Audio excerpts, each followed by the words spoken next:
Bom dia, boa tarde ou boa noite, dependendo do horário que você está assistindo esse vídeo. Meu nome é Minoru, sou professor de Wing Chun e hoje eu estou aqui para falar um pouco sobre a enquete que eu coloquei no Instagram.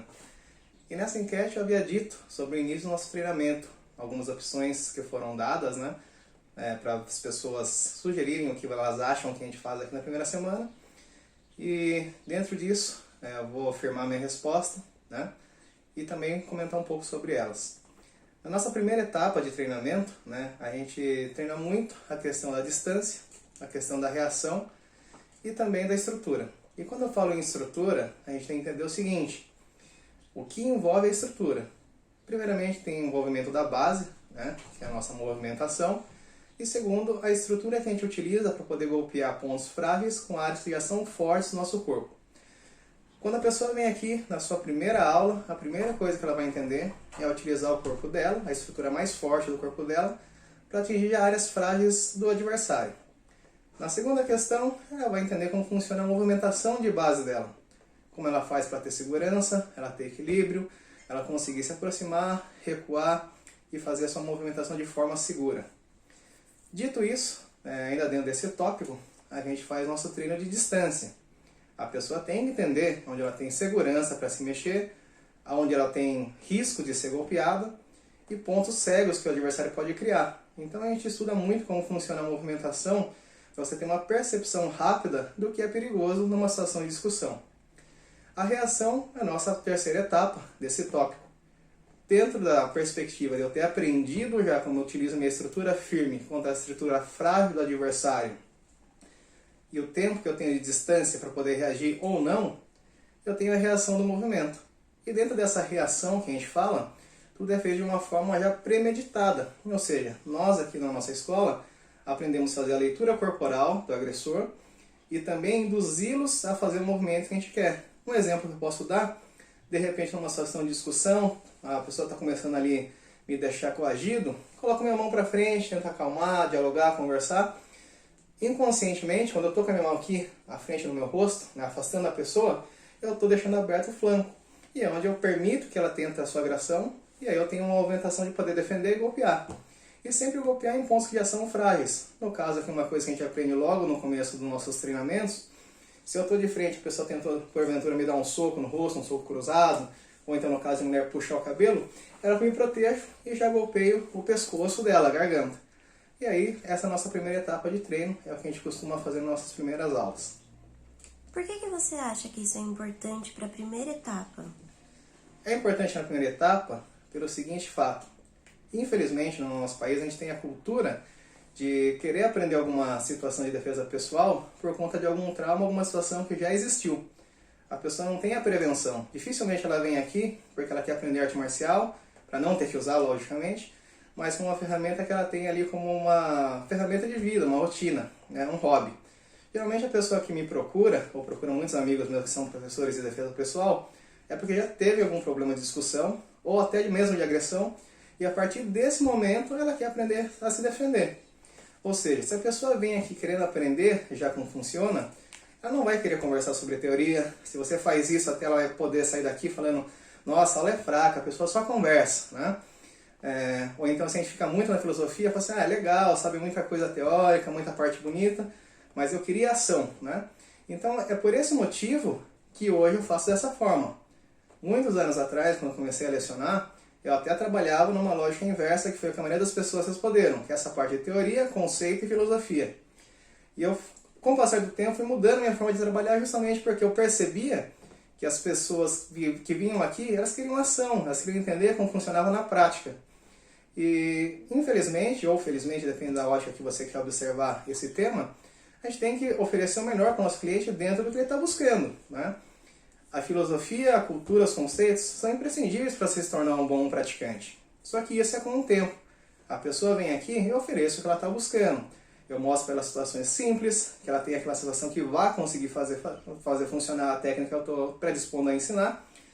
E com o passar do tempo eu vou inserindo as partes conceituais, as partes teóricas, as partes filosóficas para ter um aprendizado consistente. Até ao meu ver, quando você tem muita teoria, muito conceito, você cria uma barreira. Você fala muito bonito, você explica muito bem, Só que você cria um tipo de situação que a pessoa se sente desconfortável em ter que agir. Ou então ela tem medo da reação, ou então ela tem medo até mesmo da própria ação. Às vezes ela fica tão numa bolha por conta dessa inserção, às vezes demais, de palavras e teorias e conceitos, que ela se fecha. É muito mais gostoso para quem está começando uma prática marcial a vivência dentro do treino. O que é isso? Né? A pessoa vem aqui, ela vai praticar. Dentro do que está acontecendo, a gente vai inserindo aos poucos os conceitos, ajustando para ela poder ficar um pouco melhor, mas tem que ser uma coisa dinâmica, principalmente nas primeiras etapas de treino.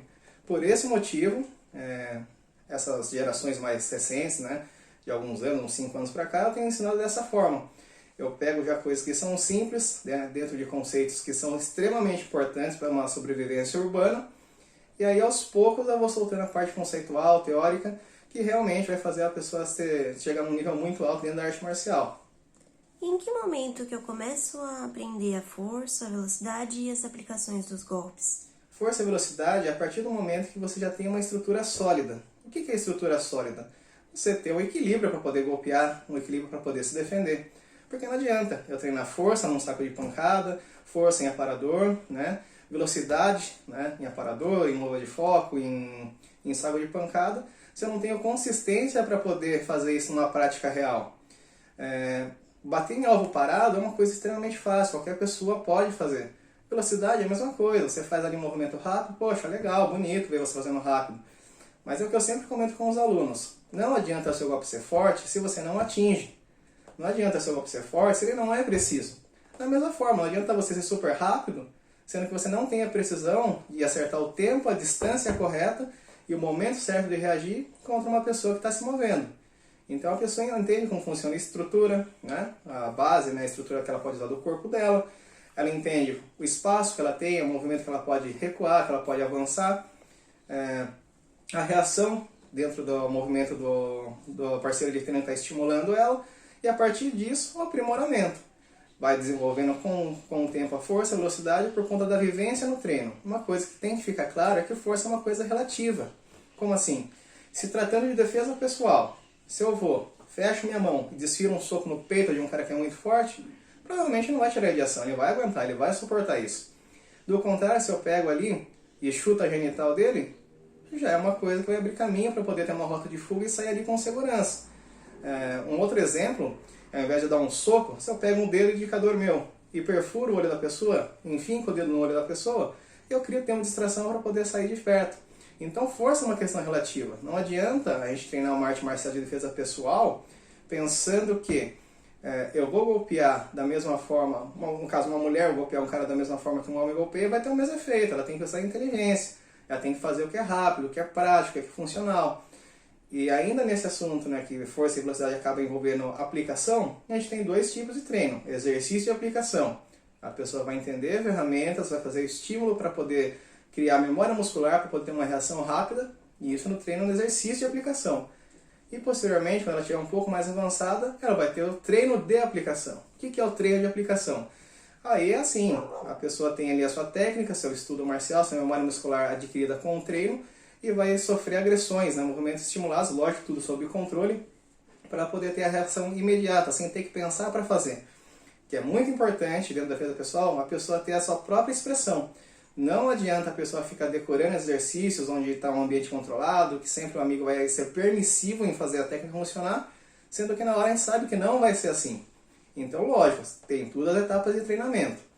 Você aprender o movimento, você aperfeiçoar o movimento, você deixar esse movimento rápido, fluido, explosivo, e depois disso é fazer ele fluir, é fazer ele avançar, treinar ele em ambientes sob controle, mas de certa forma desorganizado, para realmente ver se está fluindo a aplicação.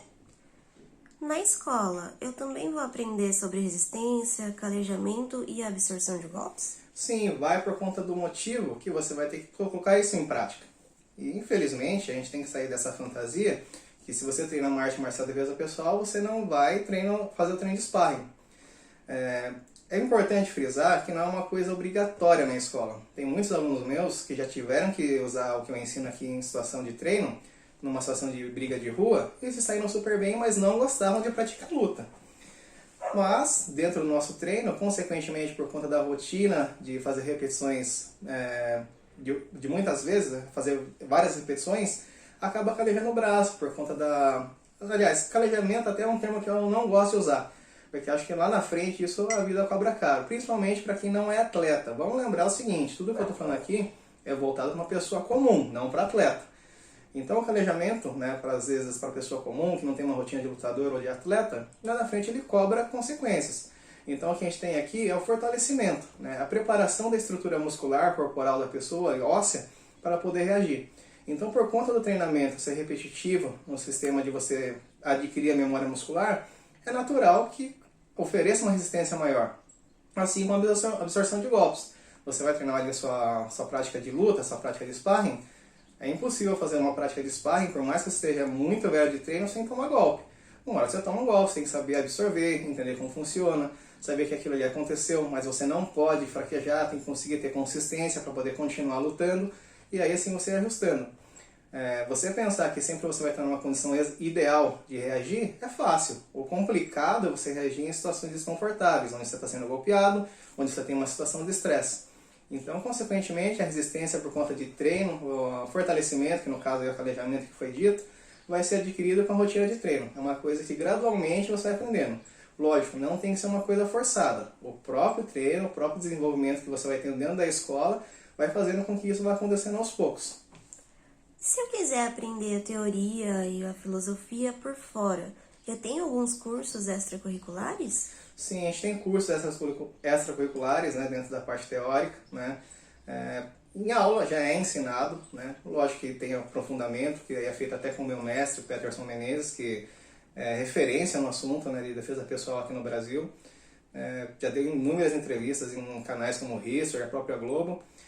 Então, tem muitos cursos da parte teórica que ele fornece na matriz e ocasionalmente eu posto aqui na minha página, então no Facebook, ou até mesmo ele na página dele e no site da escola, informando quando vai ter. Porém, lembrem, né, qualquer escola que vocês visitarem nossa linhagem, a Fation, você vai aprender tanto a parte de arte marcial, né, você vai aprender a ter uma defesa pessoal segura e realista, você vai aprender um pouco da cultura, né, porque é inerente à arte. Você vai aprender como funcionava, por que dessa forma, nomenclatura, pronúncia correta, ditados marciais.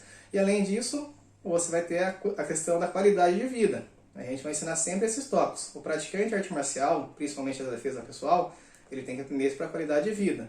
Saber se comportar, saber fazer a leitura do ambiente, ter a segurança de saber reagir na hora certa, também saber a hora que não vale a pena reagir. E além disso, a parte filosófica, cultural, conceitual, que é extremamente importante para você chegar num alto nível dentro da arte marcial. Essa qualquer que seja. Mas eu estou falando dentro do Wing Chun porque é o que a gente faz aqui. Não sei se todas as escolas trabalham da mesma forma que a gente, né? O que também não é errado, cada escola tem a sua proposta.